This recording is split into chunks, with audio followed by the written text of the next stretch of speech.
Hey all, Hibber here. So if you watch this channel, you know I kinda like the new Diablo Immortal for my iPhone, and I've been looking forward to this game here, which is Torchlight Infinite.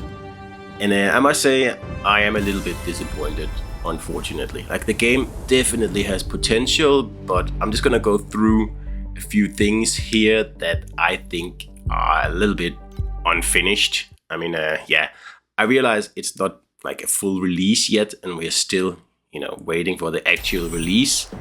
But anyway, the game is pretty much a Diablo clone, more or less. And if you played the earlier Torchlight, you know exactly what I mean. Like, cartoony graphics and, in my opinion, better gameplay than Diablo.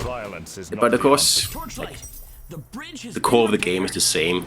You shoot monsters and you loot whatever they drop. And, do random quests and stuff like that.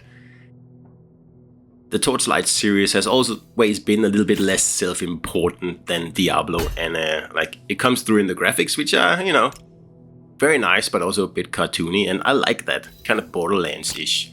So, you equip your character pretty much like in any other action RPG, and, shield, swords, guns, whatever your character uses. There's 5 different characters to choose from between, and they're all the usual, like warrior, wizard, necromancer, and this guy here. And nothing really new there at all. But you can see the game is fairly similar to Diablo Immortal. It even looks a little bit like it. And where they kind of differentiate is in all the skills you have access to in Torchlight, and also how you combine all those skills, which is very interesting. And I haven't unlocked anything yet, but I can see the potential in this system here, and that's one of the really good things about this game here. I must say that looks like it's really something that will be great in the future, and especially if they add new stuff, which I'm assuming they will down the line. The combat is okay. I mean, it's your honor to be judged by a member of the Herman family.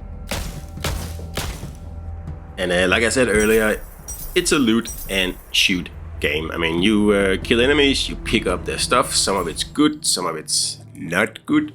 And, you use the stuff you want, and then you sell the crap you don't want to keep. And talents is another part of the game. It's pretty much where you, upgrade your guy along, a horizontal axis here, and you need to have a certain amount of points in each section before you can move on to the next. So also very similar to, for example, Horizon Zero Dawn on PlayStation. It works well, and yeah, like I said, I haven't really unlocked that much yet, but I get the gist of it, and I can see that if they keep expanding this, then yeah, it could be a very nice way of keeping this game alive and running over a long period.